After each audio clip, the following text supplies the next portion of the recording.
Hi, everyone. Welcome to SPED Homeschool Conversations. We are so glad that you are with us tonight, and we just want you to be part of this conversation. So this month, as part of our theme for SPED Homeschool Conversations and really the theme for SPED Homeschool, we're talking about organization. But like we talked about last week and the week before, organization can look really different when you have different things going on in your home and your homeschooling. And tonight we're going to talk about chronic illness. And our guest tonight is Tricia Soderstrom. Thank you, Tricia, for being with us. We are so glad that you are here to share some of your wisdom through maybe some hard lessons, but you have so much to share. So thank you. Well, thanks for having me. I'm looking forward to our discussion. I am too. I know you had talked a little bit about this at a conference that we were at in October this last year, and it just really struck me how much we forget of the things that we need to be mindful of when there's all these things going on in our lives that we think are not going to happen to us, and yet if they do, what are we going to do about it? And how are we going to handle those situations? So we're going to kind of touch on a lot of those things tonight. And so I hope you as our audience will join in this conversation, that you will comment and definitely be part of what we're talking about and ask questions. And give us some of your feedback as well. We also thank Bookshark for sponsoring this episode of SPED Homeschool Conversations. We'll hear more from them in the middle of our broadcast. But as we get started, Tricia, I just want our audience to get to know you. And I see we have one viewer already. Hello, Desiree. We're glad you're here. Thanks for commenting. So why is this topic near and dear to your heart? Can you share a little bit about your story with us and just maybe some background information for our audience just to get to know you? Sure. And also what you do. I've got some links. If you talk about your website, I'd love to pull those up too so people can know where to find you. Okay. Well, chronic illness became a reality in my life back, it's been 12 years ago. I became very, very ill and didn't know what was going on with my health. It was a very scary time. I lost a lot of my memory, my cognition. I had severe pain, and I had so many different symptoms that affected different parts of my body, my heart, my brain, my muscles, my joints, everything. Wow. And I literally spent 2 years visiting doctors and specialists and being in physical therapy and just doing all the different things that I thought that I could do to help myself, and nothing was helping. I was getting worse. Wow. And by the end of the 2-year period, I found out that I had chronic Lyme disease and other co-infections that you can get from a tick. And during that time, our homeschool kind of slowed down a lot. I couldn't do the things that I was doing before. Yeah. I couldn't remember anything. I really did think that I had early onset dementia. And my husband kind of took over our homeschool at that point and he changed the way we did homeschool. He changed the curriculum that we used so that I wouldn't have to think or do anything really, to teach. Right. Yeah.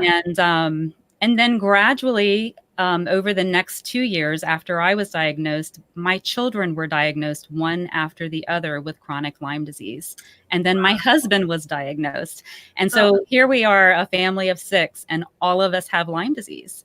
And it was really crazy. Like, it's something that you would never think that would happen to you, much less one person getting sick like that, but then an entire family. Wow. Yeah. So that changed your life. Well, probably slowly at the onset, but looking back, I'm sure the change was dramatic from what you went from to how you had to cope with life on a daily basis.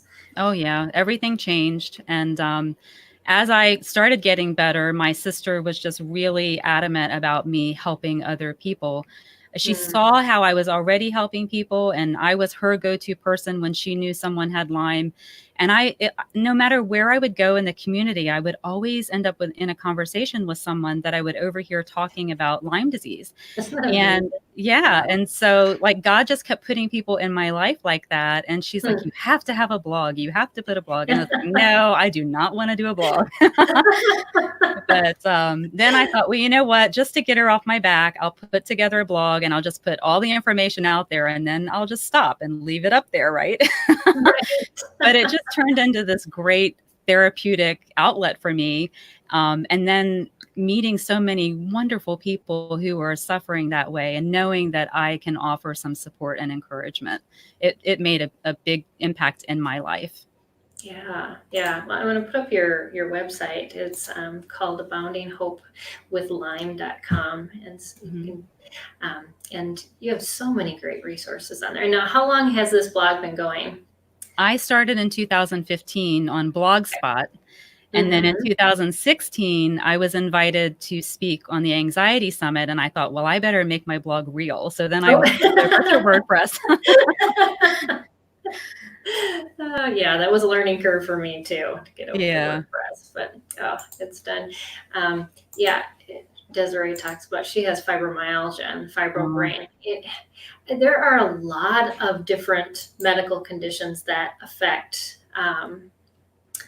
just the ability to think, and that whole, thought of, I have dementia.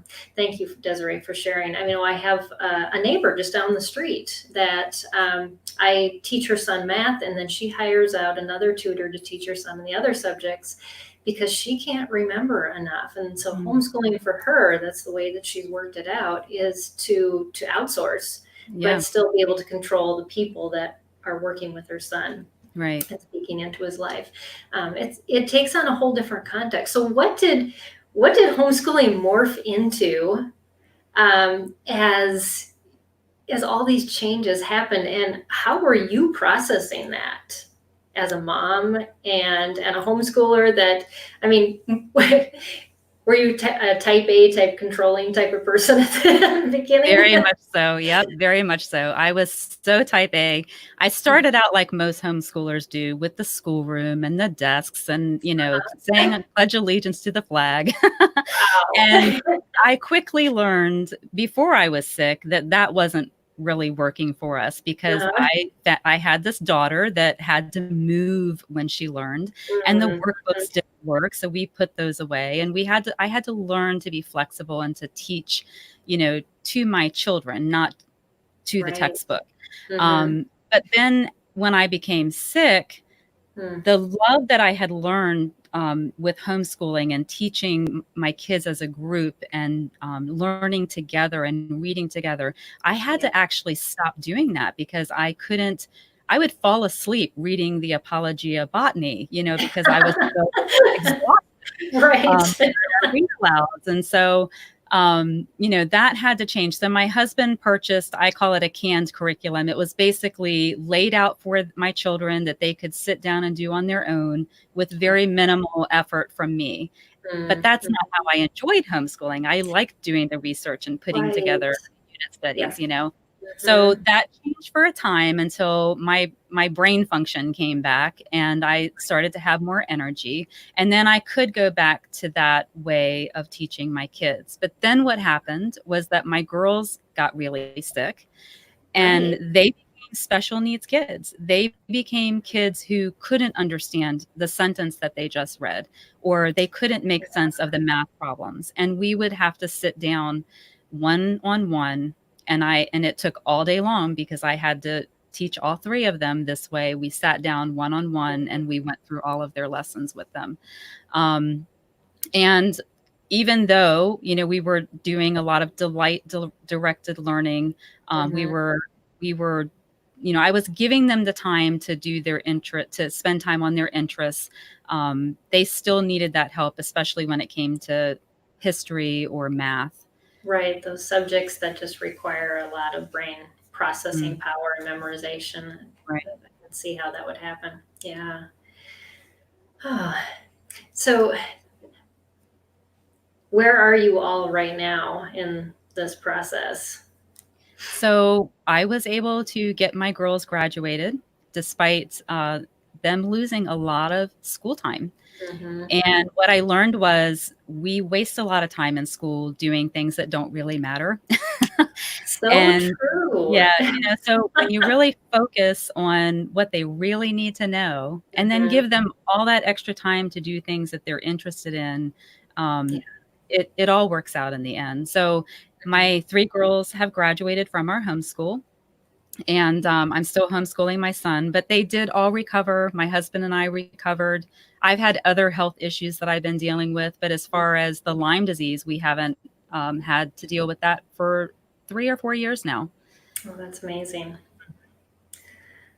That's great. And so, I mean, this didn't affect just your homeschool life. This affected all of your life. Everything. And so, not having a chronic disease ever myself, what did you have to change just about daily life that that maybe you realized was for the good?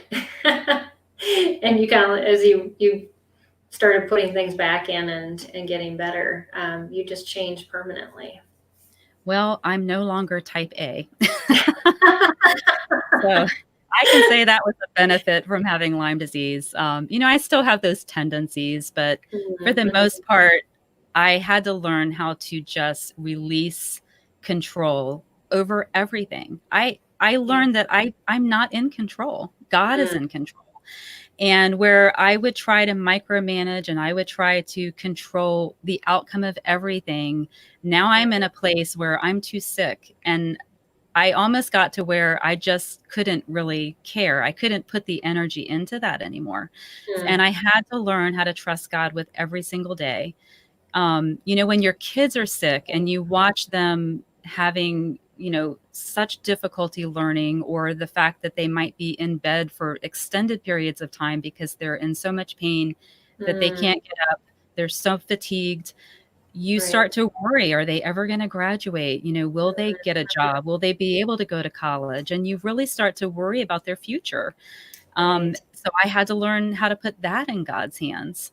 Hmm. And then there was the house, okay? The house, not getting the chores done, not keeping it Oh, as clean as I wanted it to be. And that was really hard because I'm a clean freak. And so I mhm. had to learn, that it's okay as long as, certain things are done, then Mhm. it's okay that there's still, dishes in the sink, and or that not everything is getting done on a regular basis. And Right. at the end of the school year, what it looked like to clean up school was I had a box, it all went in there and it stayed in there. And literally I had a box for every year until I started to recover and I could actually deal with the boxes. Right. Yeah, there are some things that just, yeah, you have to put off to the side. And if you do get to them, you do get to them. If you don't, you don't. I know when we moved off from our farmhouse to Texas, we moved from Minnesota, there was so much I had to get rid of. And I took maybe 2 papers for each child for each year, and the rest got tossed. I'm like, Yeah. I just can't move it all. I can take pictures of some of it, but we're just going to Mhm. have to remember and realize that we did what we needed to do. Yeah. But yeah, I letting think we keep too many things and we think that we have to hold on to these things. I ended up pictures of things that were important to me, scanning some important papers that might be important for them, and getting rid of everything else because I realized we don't need it. right. Yeah. Unfortunately, my daughter didn't do that. And now she's going through her closet after we've had now 2 moves in Texas. And she's finally going, I really should sell these things. And I'm like, yeah, you should have sold it 2 houses ago. But I'm glad you're finally Yeah. letting go of this. Lesson learned. Um, Yep. but yeah. So you touched on worry. Mm. That, I mean, that can make us feel worse Hmm. than instead of better. What are some things that you can tell our community, our audience, just about how to deal with those times when worry sets in? Well, I will tell you that I'm naturally a worrywart anyway. So that's something that I have always had to deal with. Hmm. But for me, I have to have time with the Lord every single day. I have to be in the Word. I prayer journal, and memorizing key scriptures. When I was having the brain issues, I couldn't memorize. I would Yeah. walk around with, this was back when we had the little iPods. I would walk around with sermons and Christian music on an iPod with one earplug in my ear, and just that on low so that I could have God's truth in my mind all day long, Oh, because it was love so that. overwhelming. My life, it was just so crazy and so overwhelming. And I felt like if I didn't stay in touch with God, I was just going to fall apart. Um, Right. so worrying is just, it's so depleting, on your energy levels. It affects your immune system. Yeah. And whatever that you can do to combat that it's so important. But another thing was having people in my life that could speak truth into my life, Oh, that's because good. those false thoughts come into your brain all the time, and they Mhm. can also take over. So my husband was huge about that. He's always speaking God's word and always speaking truth into my life to remind me what's Right. true. Mhm. Because it's so easy to just start fear, having fear just take over and believing the lies. And so it's just really a battle. It really is. When you're sick, you don't know what your future holds. You don't know if you're ever Right. going to get better. Mhm. Yeah. There's so many extras to worry about and to let go of that each day. I can, Mhm. that definitely I've found the same thing to be true. I've got to spend my time in the Word in the morning and reset my day. I actually have built my planner in as part of my Bible study now this year, and so you pray over your planner as well as That's right. what you're reading in God's Word, and it's so helpful. But Yeah. yeah, I used to put post-it notes and cards with scripture Yes. and read it out loud around my house because that's what I needed. But I was dealing with depression, Right. and Well, and depression and chronic illness go hand in hand. And I mm-hmm, had sticky notes, I had cards. If people came over and opened a cabinet to get a glass, there were, verses all inside the cabinet, and just wherever I could have them, they were there. So that was right, my lifeline. It really was. mm-hmm, definitely. So, in one of the resources you've created, you talk about risk management. Mhm. So, can you talk to us a little bit about what would be risky that we need to manage in homeschooling, especially, just life, and then especially when you add a chronic illness into that? Well, I did talk about risk management in the homeschool life, because for all of us, we're going to encounter trials. I mean, it's just a given. So Mm-hmm. whether your trial is short and rather insignificant, or whether it's really big and it takes up a massive amount of time and a massive amount of your life, we do Right. need to plan for that. We don't know what tomorrow is going to bring. Right. So my heart was just to kind of encourage moms to plan ahead a little bit, because Mm, not everybody thinks that they're ever going to go through a difficult time. But if right. we think about, well, what would happen if, Mm, would my homeschool be able to continue? yeah. Would my family be able to pitch in and help? I had surgery last year that was completely unexpected. Wow. And Yeah. my husband and my children knew where to find things, because I have this organizational system. I Mm, have it laid out where I have important information, where I have my passwords. These are things that are really important for someone else to know. right. Um, so for me, like, I just wanted to encourage homeschool moms to put together some systems in their home, Mhm. to be prepared. And a lot of us already do that. We have chore systems, we have a schedule. Those Right. are kinds of things that kind of protect us when something happens. Our children automatically know, I wake up at this time, even if it's Right. not written out. I do school at this time, Mhm. we do this on this day. And those things kind of protect our homeschool so that it can continue to flow, even if mom can't get out of bed, or if, like for me, I ended up in the hospital. Yeah. Yeah. We forget how much we're in charge of. And I know I was traveling for, I think, a week and a half, and my husband was so happy when I came home because there's so much that we manage and we don't really even realize how much our Yeah. family is dependent on us. And taking that step back to say, oh, these are all the things that I manage that other people should know about and know how to access.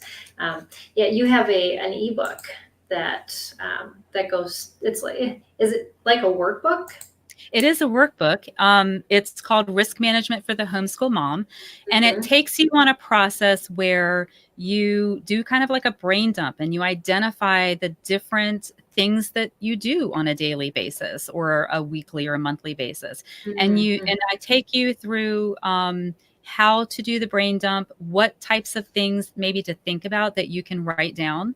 And then I Right. have some forms to help take the brain dump information, put it on those forms, and create a really nice notebook so Mm-hmm. that if you're looking for something or your husband needs to find something, he can go to that notebook and those important phone numbers are in there, Right. where you have your passwords, or you can keep your passwords in there. You know, the Mm-hmm. mortgage company, the electric company, all those important phone numbers that sometimes we're like, wait a minute, you know, who is our electric company again? And Right. that's all there, you know, with the account numbers and everything. Mm-hmm. And then there's there's different sections. So there's your home, and then there's your homeschool. And I do have a small section for people who have a small business, that they can keep some information there. And there's also some links in there of resources that may be helpful. Mm-hmm. Um, and then something that's near and dear to my heart is the family medical notebook. And I have pages in there so that you can create your family medical notebook. And this is something that I think every family should have. And it's Mm-hmm. really easy to create and it's really easy to maintain. You know, every time you go to the doctor, you pull it off the shelf, you write down the date, why you went, who you saw, and what the outcome was. There's Yeah. forms for keeping track of supplements and medication. There's just like so many different things in there that you can use to keep track of everything. And Yeah. I recommend it is a lot. You know, I recommend just taking one little section and working on it, you know, for a week or two and then move on to the next section and don't get overwhelmed by it. Right. Yeah. Because if you tried to do it all, I know I would get overwhelmed really quickly. Mhm. And my husband laughs because I love forms and I love keeping everything nice and tidy. And he's like, not everybody's like that. Yeah, I know. My husband has got pretty much all of that information saved on a secure place on uh, digitally. Okay. And when we went on our 25th wedding anniversary, we left our kids at home. You know, they're adults, most of them. And he actually programmed an email to go out a day and a half after we would have gotten home if we didn't return, so Okay. that they would be able to access all of our important files. Right. And I thought that was, you hate to think about that, but yet it's so important to think about those Yeah. things, because where would they be if we didn't return and they didn't have that information and Right. didn't know who to connect with? So, Mhm. And we did um, the same thing when we went away for our anniversary, but ours was not digital. As much as I love technology, I had everything, you know, in my binder. And there were some things that were digital that we sent to our oldest daughter, but for the most part, everything was written down. right. Yeah. And in Gmail now, you can schedule emails, which is great. So we just didn't send it. You know, we got home, even though our flight was delayed an extra half day. we built it out far enough. So, yeah, but yeah, it's taking time to think about those things when you have the capacity to think Right. about them Yeah. is important, and scheduling that and making it a priority. And we rush through so much of life. I know even when we moved, trying to find a new dentist took me about a Mhm. year because I just didn't want to deal with that process. And Right. yet, you know, you get done with your, why did I stall so long when it really wasn't that hard? Right. So, but yet we do. It's Yeah. just nature. And if So, there's interest, I'm actually thinking about creating a course where I walk people through the notebook and how to put it together. And I think that would be good, just all of us sit down together, like a planner party and plan out. Therapy. Right. Yeah. Definitely. Well, I know even when you do something new, it seems daunting because you look at the whole of it and you go, oh, I just can't fit this in, or I don't know when to do that. But like I watched a webinar one time and it was on some simple thing. I don't even remember what it was, but I watched it and went, oh, I can do that. And then, just went ahead and did it. But it almost seems like we need that kind of kick a little bit, or just somebody showing us this, it's really this simple. And Right. so, yeah. Yeah. I think that would go over very well, and we'd be happy to promote it for you. All right. So, but yeah, there's so many things to think about, that I'm glad that you actually sat down, and I'm sure it was part of your process of what you realized you didn't have written down, that you went back later and said, oh, that we should keep track of this, and this. Well, right, because even when I was very sick and I had all of the brain fog, I had a very difficult time even trying to figure out what I was going to do for the day. Sometimes I would call my husband and in tears, and I would say, I know that I have all these things to do, but I don't even know how to get started. Wow. And it was really that bad. And he would tell me, he would say, look at your list and ask yourself, what is the most important thing you need to do?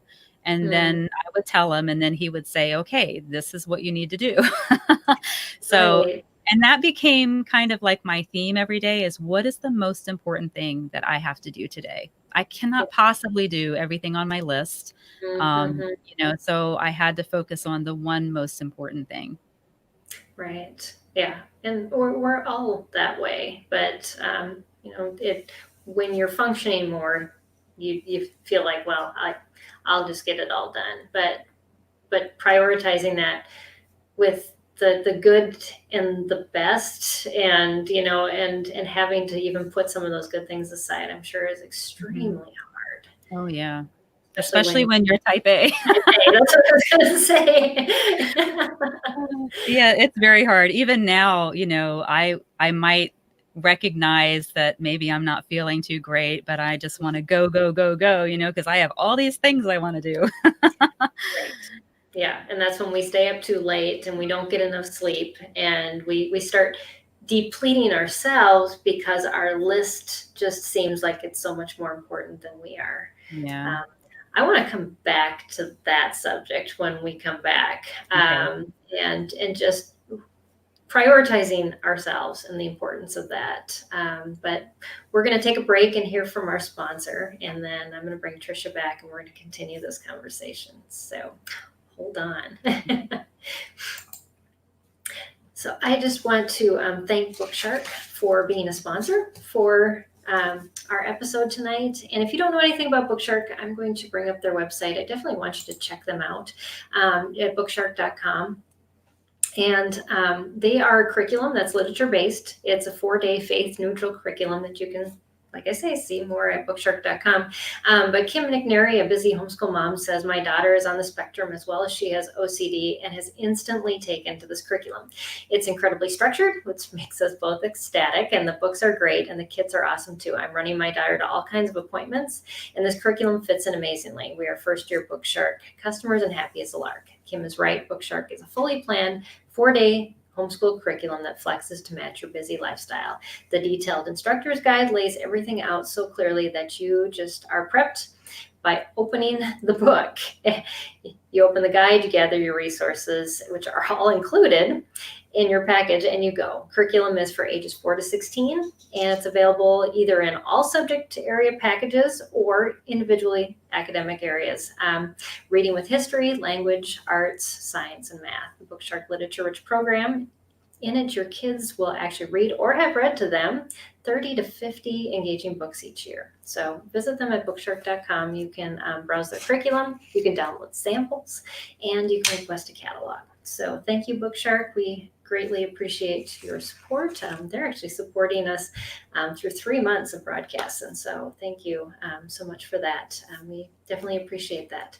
And so check out their website. But I'm going to bring Tricia back, and we are going to continue this conversation and touch on why. You know, I think those lists, they just tend to take over and prioritize over our own selves. And how do we get beyond that? Or first of all, what is the thinking that we're going through, and how do we need to correct that so that we don't allow ourselves to get run down?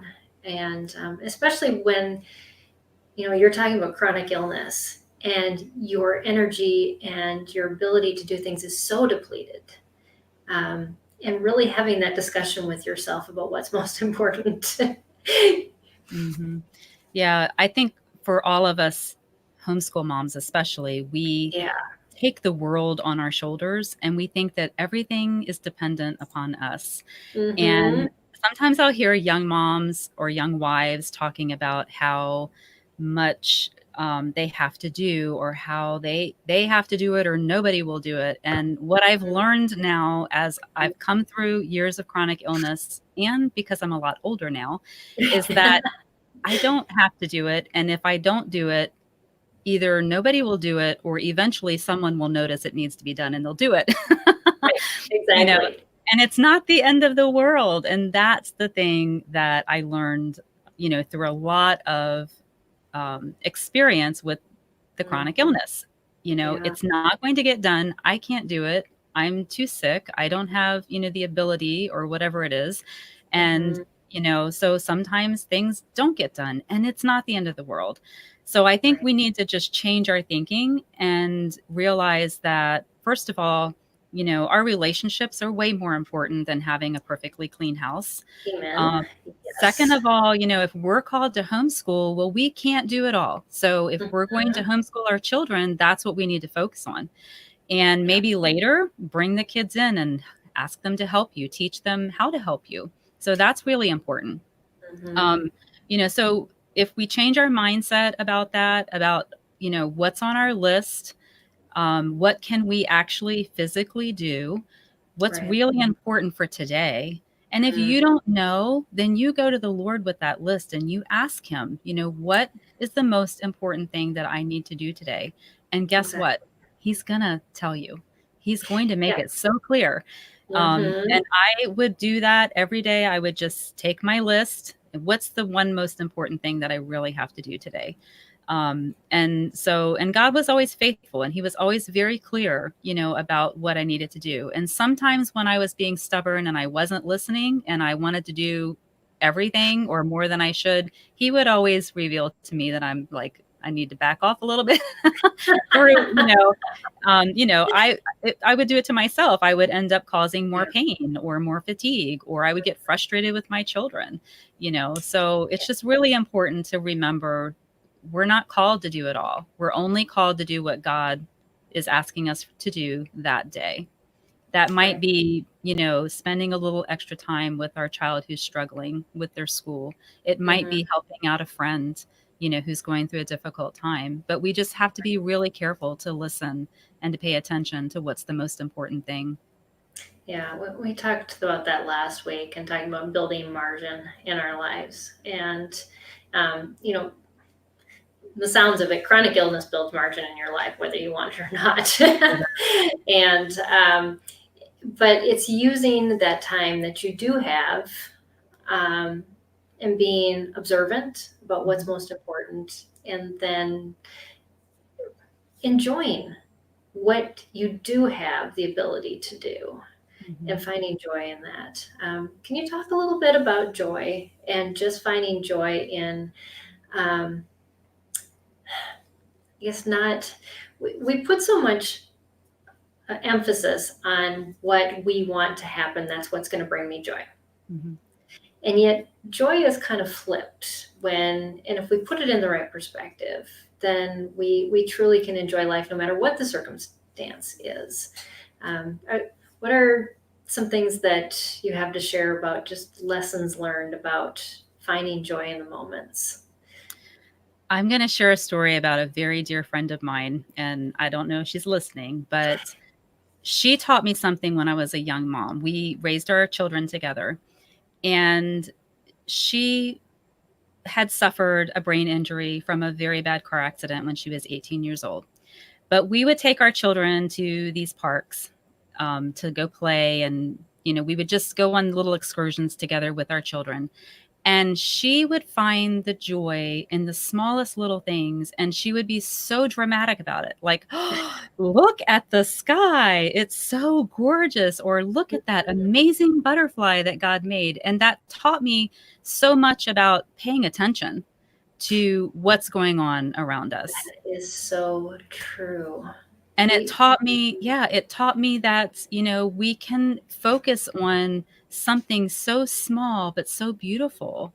Mhm. When our children learn to read, how exciting is that? Yeah.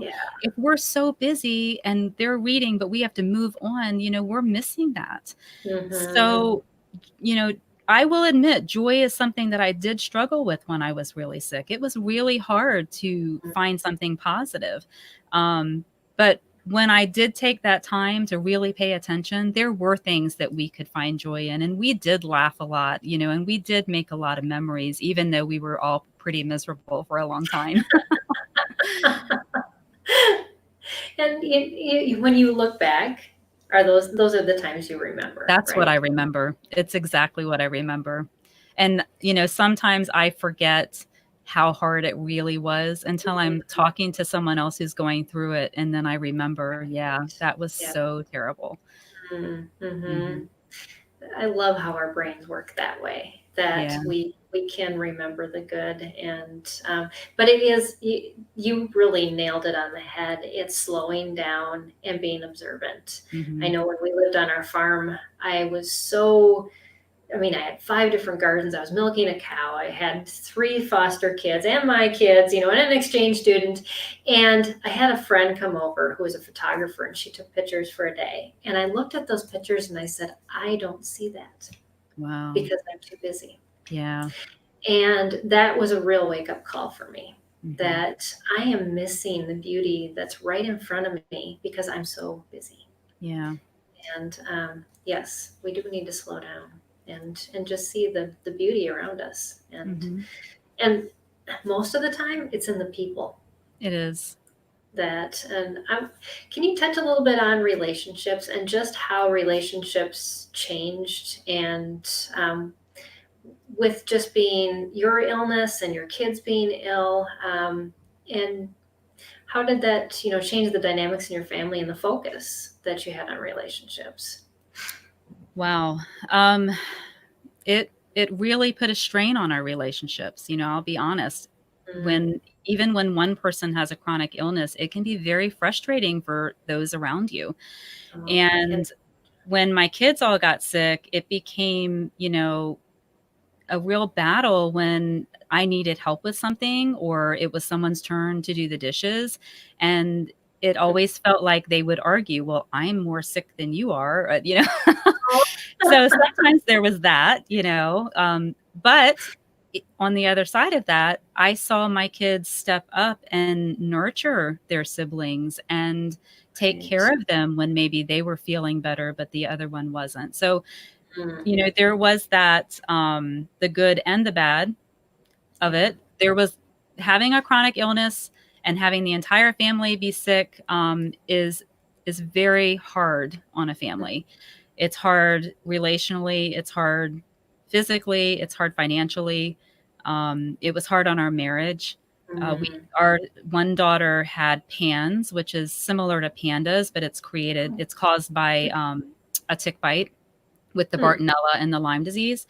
And so that rocked our world. Here we had this child that had severe OCD and anxiety and rage attacks, and that Hmm. created stress in the home. And I had to teach her siblings to be kind and to be patient, and that, and even remind myself, this is not really who she is, and we need Mm-hmm. to be patient with her. And that was really, really hard. And we didn't always succeed, you know. Right. So even now, we talk about that and we all get teary-eyed, and it's like, oh, I wish we Mhm. didn't have to go through all of that, but we did, and we made it out on the other side. And, we have got battle wounds to show for it. Yes. Uh-huh. Yeah. But Yeah. yeah, but we made it through with God's help. Right. Yeah. And I'm sure there probably were times where, relationships were the primary focus of Mhm. everything that you were doing, just holding it together Yes. and trying to hold on to one another. Yes. And that's struggles and adversity tend to do that. I mean, it pulls us further apart, yet at the same time, it like knits us together. Mhm. And I know just, having gone through depression myself, but both my boys did too. Mm. And just the ability that we had, it grew us so much closer together because we had that common struggle. Right. And and so I can't imagine, with your whole family having gone through that, to understand and to have to work through those things. Mhm. Just the strength that it brought to all of you Yeah. to deal with It's that. just so it if I can just say one thing that really helped us was just really um, going to God when we Mhm. realized that it was beyond our control to help keep our family together, and Mhm. just asking him to help us and praying with the kids and, being real with them. This is Right. hard and we need Mhm. to work together. And, this is not fair, but this is what we have, and God's going to help us get through it. Yeah. And that's hard to say when you don't know if you're going to get on the other side, but it's Right. We don't he's know if faithful. change will happen at all. I was just editing my parents' blog that's coming out next week, and my parents have been adoptive parents for 30 years, and my dad said in that, we adopt these kids knowing that change may be possible, Mm, but change may never happen. right. But we know that we have a God who knows all of that, Yes, and it's left up to Him. that's right. And I thought, that is beautiful. That's a beautiful way to see it, is that we just go on faithfully, Hmm. whether change happens or not, because that is what God asks us to do, to trust Him. Right. And it's not about what I can do to make this world a better place. Right. It's my obedience that really does allow the change, Hmm. because it changes me. Yeah, definitely. Yeah. Well, I, I don't know if we've touched on most things that you wanted to touch on, but I definitely want to give you an open mic instead of me throwing questions at you about anything else that you want to talk about, as we have about 15 minutes left in our hour. Oh, wow. Well, I think we've talked about a lot of it. I know my community, they're really struggling with their health, and it's a real struggle to remember that God is faithful even when we don't see his hand in our lives. And when I was really sick, that was one of my big struggles was, I didn't see God's hand. I didn't see what he was doing in the background. Um, Hmm. and I felt very discouraged, and I felt like he wasn't listening to our prayers, and why was it taking so long? And then I started thinking, well, maybe we're cursed. And all these thoughts can come into your mind, and you can start to think, that that these things are true, and you can start to feel really defeated.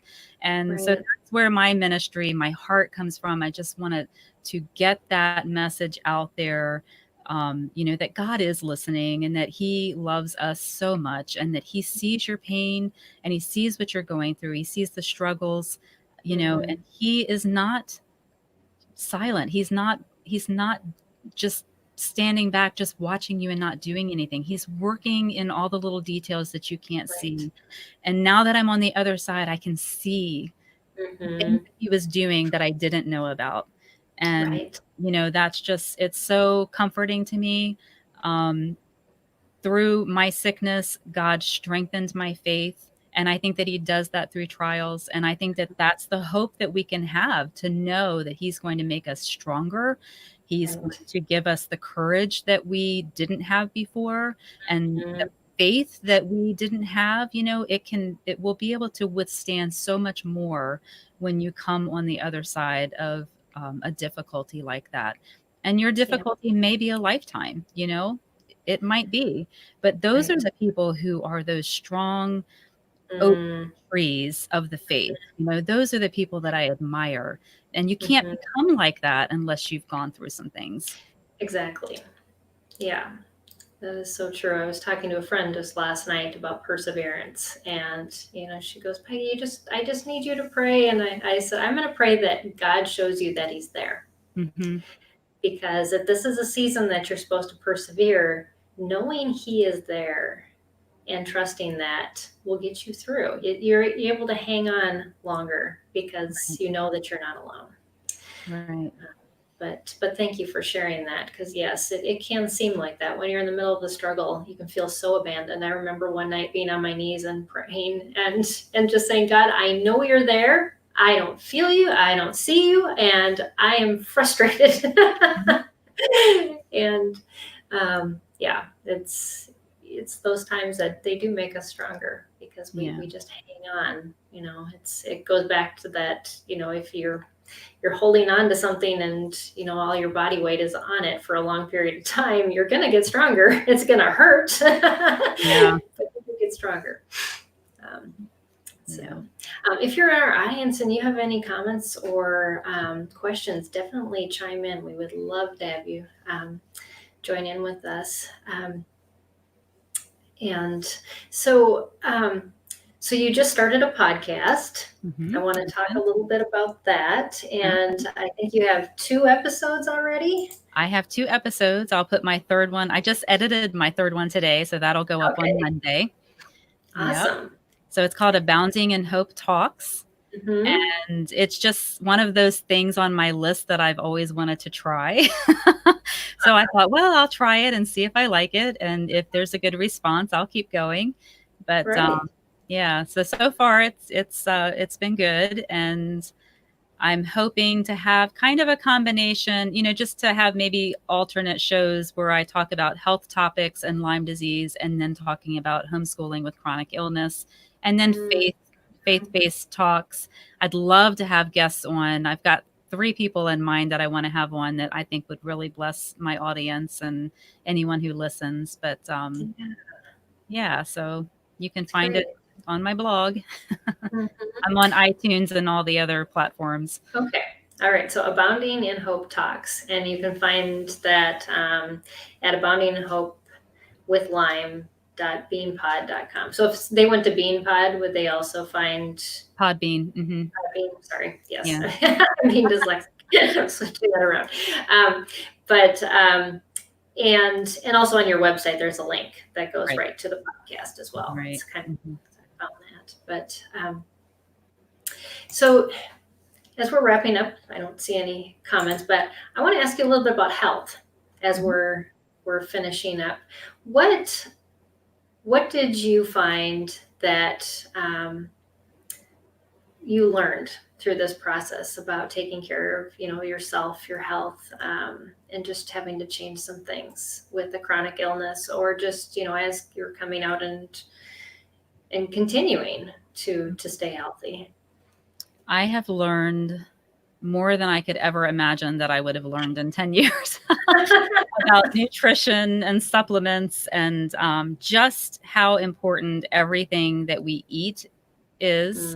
It can Mm-hmm. either help you or hurt you. And how important exercise is. I mean, I have just been blown away by the impact of exercise in my life. And Mm. a few years back, maybe 3 years ago, my doctor was thinking that I might have MS because of some symptoms I was having and difficulty I was having walking, and I was falling. And I mean, it was just really kind of Wow. scary. And I knew that it was Lyme related. And so I have some permanent damage from some of the antibiotics that I had been on. But Yeah. So what I found was as long as I'm exercising and stretching really well, then I'm fine. But Mm, if I don't, then I start having that stiffness and that difficulty walking again. So right. exercise is so important. And while it was very difficult, it just made the biggest impact in my life. So my husband, he was always telling me, you need to exercise. And I'm like, I'm too tired and it hurts too much, you know? Oh, And every yes, I'm time I would sure. exercise, I would injure something. And so I Hmm. started really slow. I started with like 3-minute stretches. And Mm, then I did some chair exercise things that I found on YouTube. I would just, mhm. look up physical therapy exercises. And that's how Yeah, I started. And that's everything that great. you need is on YouTube for free. So I know, including us. right. That's right.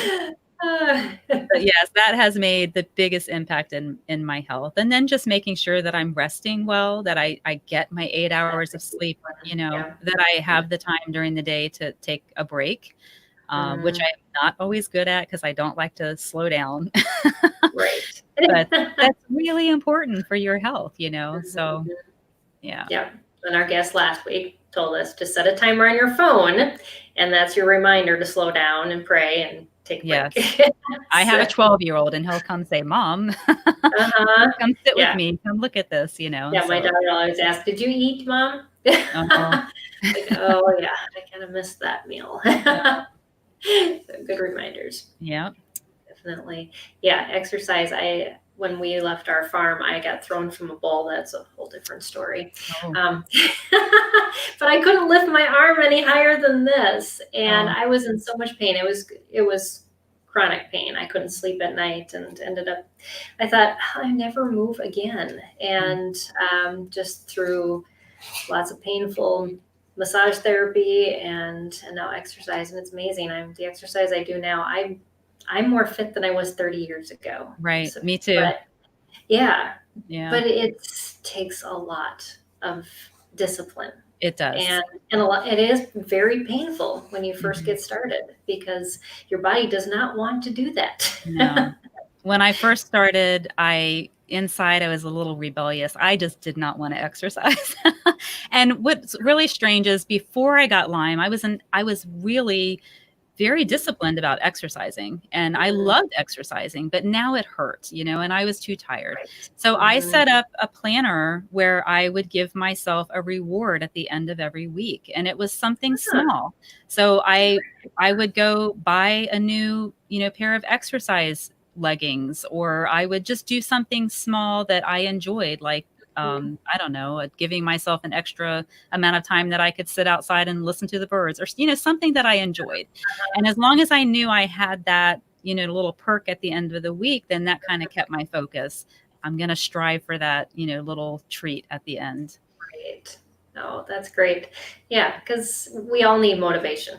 And if Hmm. you know what motivates yourself, you can build that in. Right. So, yeah. And mine is to be artistic. I don't even need a material reward. I just need to know that my exercise is doing something that's not just fruitless. Right. So, so yeah, but it's different for each of us. And when you get to know just what feeds you and brings you rest and Hmm. makes you more healthy. But food is a huge one too, and we we tend to be such a fast society that we don't eat well. And so, if that tends to be your problem, go 2 issues or 2 episodes back because we talked about budgeting your meals, but healthy budgeting your meals and eating healthy. Yeah. And now with the invention of the Instant Pot, that's my new love right now. I can Ah. put, a really quick dinner together and it can be very, very healthy. So, Mhm. and it doesn't take a lot of effort. I even made myself homemade chicken soup after my surgery, and it was Wow, very easy, and my Instant Pot did all the work. that's great. Yes, you got to Mhm. use technology to your advantage as much That's as right. you can. And That's learn from right. others. So do you have recipes on your blog as well? I have a few. That's not something that I've really focused on, but I have a recipe for elderberry syrup, which would be really great right now for the winter. I Mm, have my chicken and rice soup recipe on there. And I have a butternut squash soup, which is amazing. That's on there. So I do have a few recipes on there. Mm-hmm. Wonderful. I'm going to pull up your website again. It's aboundinghopewithlyme.com. And you can find Tricia there. And like I said, all the links like to your podcast, to your ebook, the risk management for homeschool moms, the link is on there as well. And I did want to offer a discount coupon for my ebook if anybody's listening to this. If you put SPED 50, you'll get 50% off of the ebook. Awesome. Well, thank you so much. Yeah, and it's colorful. It's I took a look just through a few of the pictures, and it's way better than my planner that I'm just trying to figure out right now, which is kind of a mess, but it's a work in progress. Yeah. So, well, thank you so much. This has been so fun and a really good conversation. I think definitely information that we don't talk about enough. And there are so many moms that I know of that deal with chronic illnesses, and their kids have special needs, but yet mom and dad are dealing with things too. And how do we balance? How do we juggle that? And oftentimes we just say, well, I'm just not going to homeschool. But if you're feeling called to homeschool, you can do it. Yes. But you just have to be very purposeful. And I think Tricia's got some great resources for you. So definitely. And that's actually the topic for my next podcast. It'll come out on Monday, and it's about homeschooling with chronic illness. And I address that because that is a real concern. And a lot of homeschool moms feel that they need to put their children back in school.